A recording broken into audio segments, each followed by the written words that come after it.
Let's head to Napier now, where some locals are pretty furious. They were left in the dark over the town's water crisis, which left reservoirs so low yesterday it was feared they could potentially run dry. Water usage dropped significantly overnight after the council asked people to just tie ho. But hot, dry days are expected for at least another week, and locals say they really should have been better forewarned. Charlie Drever reports from Napier. It's 26 degrees and the sun is beating down in the coastal city of Napier. But while many residents are out basking in the sun and sipping their coffees, as resident Brian Quirk points out, there's fear about what this could mean for precious water supplies. Well, it's a bit of a worry. I mean, it looks like this weather's going to continue quite a few more days. So interesting. I mean, we get this weather all the time. Doesn't bode well for the rest of the summer because it looks like it's going to be really hot. Many residents are angry. They were only told about the situation yesterday.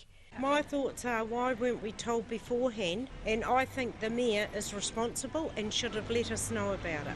Yeah, I'm not so happy I've been kept in the dark. But to me, it seems that they haven't got the pump capacity to fill the reservoirs. I just think it's gobsmacking. It's berserk, and I think there's a lot more to it than what we've been told. However, Napier City Council Infrastructure Director John Kingsford says the drop in reservoir levels was only a recent development. I can tell you now that as of Sunday morning, the levels in our reservoirs were relatively normal. So the great drawdown in reservoir levels occurred from Sunday morning through to Monday morning. Where we would normally see a recharge happening overnight, the unique situation that we did face is that that did not occur.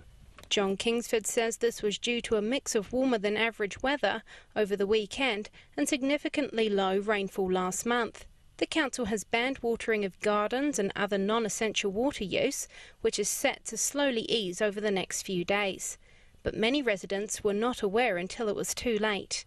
I must admit I got caught this morning. I watered the garden because I wasn't even aware there was a ban. I was out last night and then I picked my paper up and went, oops. I found out through the news last night. Yeah, it was like, that was the only way. Yeah, it's crap. This included local MP Stuart Nash. I was watering my camellias on Sunday and I had no idea we had this crisis, and I read about it in the paper.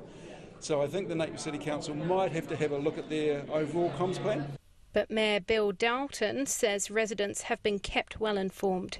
The proof of the pudding is in the eating, and if you saw the response and how the reservoirs actually built up last night, it proves that the message did get out there and it worked, and it proved people of Napier knew exactly what to do and they reacted positively. He says Napier residents use well above the national average of water and something needs to be done. He wouldn't rule out eventually introducing water meters. In the meantime, a water conservation campaign has started, offering residents tips on how they can lower their water usage.